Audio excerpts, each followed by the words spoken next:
गोरखपुर में सिंचाई विभाग सरयू नहर खंड प्रथम देवरिया रोड स्थित कॉलोनी जर्जर कब प्लास्टर गिर जाए, कर्मचारियों को रात में लगता है डर। सूत्रों की माने तो विगत वर्ष पहले करोड़ों की बजट आने के बाद भी कॉलोनी की हालत ठीक नहीं हुई। न तो शुद्ध पानी, न तो शौचालय। कब प्लास्टर गिर जाएगा किसी को मालूम नहीं। कॉलोनी को लोगों ने बताया है कि पिछले वर्ष अधिशासी अभियंता के कार्यकाल में करोड़ों का बजट आने के बाद डेंटिंग पेंटिंग कर दिया गया, सही ढंग से मरम्मत नहीं की गई। वर्तमान में अधिशासी अभियंता विश्वनाथ शुक्ला से जर्जर कॉलोनी के बारे में बात करने का प्रयास किया गया तो उन्होंने साफ मना कर दिया कि हमारी पावर में ये नहीं है। इस पर कुछ बोलने का प्रयास किया गया कि मुख्यालय पर जाएं या डीएम से बात करें। जब मुख्यालय पर जाने की बात होती है तो अधिकारी क्या कह सकते हैं। जब विकास मुद्दा पर बात आता है तो बात होती है, अधिकारी कुछ भी बोलने से इनकार कर देते हैं। जब कॉलोनी के लोग ड्यूटी करते हैं, जर्जर मकान में रहते हैं, ना शुद्ध पानी, पीने योग्य बिल्कुल भी पानी नहीं है और ना ही करोड़ों का बजट आता है। आखिर क्या होता है करोड़ों का बजट का, कहाँ चला जाता है करोड़ों का बजट, कौन बताएगा। जब डीएम से ही पूछेंगे तो अधिशासी अभियंता क्या करते हैं, सिर्फ कार्यालय परिसर में कॉलोनी है उस पर ध्यान देता है तो कॉलोनी के लोग भयभीत नहीं होते। ना तो पार्क की साफ सफाई, न सड़कों का निर्माण, सिर्फ अधिकारियों के ऑफिस चमकते रहते हैं। क्या नाम है आपका? प्रबुद्ध चंद। जो आवास वास जर्जर दिखाई दे रहा है, आप क्या यहाँ का आवास के बारे में कुछ बताएंगे? आवास तो हम लोग का थोड़ा बारिश में चूता ही है, डैमेज है। बीच में कुछ काम कराया गया था लेकिन बारिश में छत क्या नाम है किचन वगैरह में पानी चू रहा था। उसके लिए कहा जाता है तो कोई बहुत ज़्यादा वो नहीं होता है और हम लोग कर्मचारी हैं तो मान के चलिए कि कभी भी ठेकेदार और अधिकारी के विरोध में नहीं कुछ कर सकते हैं। कुछ लोग बता रहे हैं कि सोते हैं तो डर लगता है, क्या? जर्जर है ये, इधर का आवास गिरने के कंगार पे समझ लीजिए। अब मेंटेनेंस के लिए पैसा आया था तो नाम मात्र के लिए ही काम कराया गया। कब पैसा आया था?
आप नहीं बोल सकते तो इसलिए थोड़ा सा बचना भी पड़ता है। यानी आवास आप लोग का सही नहीं है? आवास की स्थिति आपके सामने है और सिर्फ डेंट पेंट करा के, और छत की स्थिति आज भी वैसे है, फर्श आज भी टूटा है। तो हम लोग बहुत काफ़ी, हम तो 2017 में हमारा आवास आवंटन हुआ था, उसको दबंगई से निरस्त करा दिया गया और जब हम उसकी शिकायत किए तो हमारे ऊपर कार्रवाई तमाम तरीके की शुरू हो गई। तो इसलिए हम लोग कुछ कर नहीं सकते सर। क्या नाम आपका? प्रबुद्ध चंद, बड़ी सहायक हैं।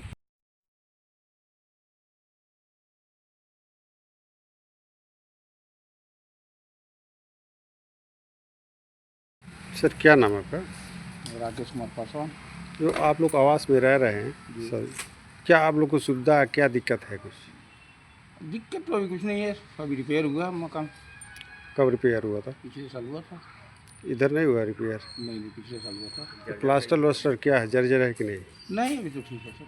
ठीक है, आपका आवाज़ ठीक है? हाँ हमारा ठीक है। क्या शौचालय जो टंकी दिखाई दे रही है इसमें चलता है? नहीं ये शौचालय में थोड़ा दिक्कत है, ये सर्विस शौचालय है, बाकी हम लोगों का जो प्राइवेट है सही है। ये नहीं खराब हो चुका है ये सब? और वो रिपेयर वो भी हुआ था, कुछ बंदर वगैरह पाइप वगैरह तोड़ दिए हैं सर, इसलिए दिक्कत आई है। मतलब कुछ मकान जो जर्जर हैं? अब कुछ मकान है रिपेयर तो सारा हुआ है, पीछे आगे ये भी सब रिपेयर हुआ है। रिपेयर में जैसे प्लास्टर हुआ है कि? प्लास्टर हुआ है, कलर हुआ है, लाइटिंग वगैरह जो था उसमें टाइल्स सब बढ़िया से लगा है। अच्छा, टाइल्स लगा है, दिखाएंगे। मैं सरयू नहर कॉलोनी में हूँ। देखा गया कि यह कॉलोनी की स्थिति जर्जर है। इस पर जब मैं एक्सीडेंट से बात विश्वनाथ शुक्ला से बात करने का प्रयास है कि आवास या डेवलप मुख्यमंत्री शहर में हम लोग बढ़ा रहे हैं, क्या डेवलप हो सकती है। उन्होंने स्पष्ट कहा कि इसमें हमारे पास ये नई पावर है कि हम बोल सकते हैं, डीएम पावर है या तो हेड ऑफिस पर लखनऊ में बोल सकते हैं, उससे पूछिए। हम उस पर कुछ अथॉरिटी मेरे पास नहीं कि मैं आपको कुछ बता सकूं। मैंने जब पूछा कि जब मकानें जर्जर हो चुकी है, इसमें पानी की सुविधा या सड़क निर्माण नहीं हो पा रहा, उन्होंने कहा कि स्पष्ट इसकी नई स्वीकृति नई कॉलोनी बनने के लिए लगभग 40 करोड़ रुपया स्वीकृति हो गई है, लगभग 27-28 में बन सकता है। इस पर और कमियां देखा गया। प्लास्टर जो पिछले कार्यकाल में भी एक्सीडेंट थे, उनके कार्यकाल में करोड़ों रुपये बजट आया, लेकिन कॉलोनी के लोगों ने बताया कि करोड़ों उसको डेंटिंग पेंटिंग करा दिया गया, प्लास्टर करा दिया गया, ना तो सही ढंग से उसका निर्माण किया गया। जो लकड़ियाँ थी, जो दरवाजे थे, उसको काट के मेंटेनेंस किया गया, रंगा चला दिया। कमियाँ है, कुछ जरूर भ्रष्टाचार का उजागर उनके अधिकारी स्पष्ट कहते हैं कि हम इस पर बोलेंगे नहीं। डीएम बोल सकते हैं या तो लखनऊ में जाइए बात। जब डीएम ही सब कुछ करेंगे, बाकी अधिकारी का पद क्या होता है? क्यों अधिकारी अपने विभाग में बैठते हैं? उन्होंने साफ मना कर दिया कि हम इस पर कुछ बात नहीं कर सकते हैं। आप देखते रहिए Bharat A to Z, Kumar Gorakhpur.